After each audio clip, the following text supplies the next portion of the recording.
মোমবাতি ও প্রিয় নেতা হাসান নাসরাল্লাহর ছবি হাতে শত শত মানুষ। লেবাননের সশস্ত্র সংগঠন হিজবুল্লাহর প্রয়াত নেতার প্রথম মৃত্যুবার্ষিকীতে জড়ো হন তারা। অশ্রুসিক্ত চোখে নাসরাল্লাহর স্মরণে সমর্থকরা।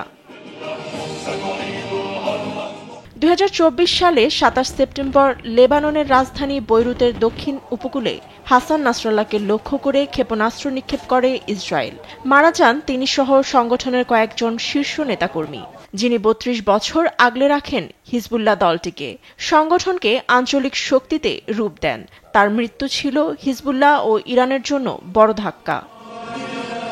আমি বুঝি নির্মাণের শিল্প, সালাম স্টিল বোঝে ডিউরেবিলিটি। সালাম স্টিল, মোস্ট ডিউরেবল স্টিল। শীর্ষ এ নেতা যে স্থানে নিহত হন, সেখানেই তার মৃত্যুবার্ষিকীতে অশ্রু চোখে জড়ো হন সমর্থকরা। রাখা হয় প্রতীকী কফিন। প্রিয় নেতার নামে দেন স্লোগান। শেষ নিঃশ্বাস পর্যন্ত প্রিয় নেতার অনুগত থাকার প্রতিশ্রুতি দেন।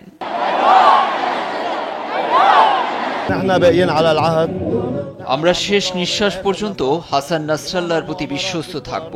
যতই ষড়যন্ত্র হোক প্রতিরোধ করব এবং জয়ী হব। তার মৃত্যু আমাদের জন্য অপূরণীয় ক্ষতি। তারপরও তিনি আমাদের আত্মায় মিশে আছেন।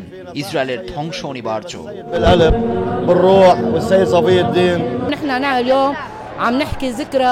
আমাদের নেতার প্রথম মৃত্যুবার্ষিকী। আমরা লেবাননের গুরুত্বপূর্ণ সংগঠন। দিনটি সরকারি শোক দিবস হওয়ার প্রয়োজন ছিল।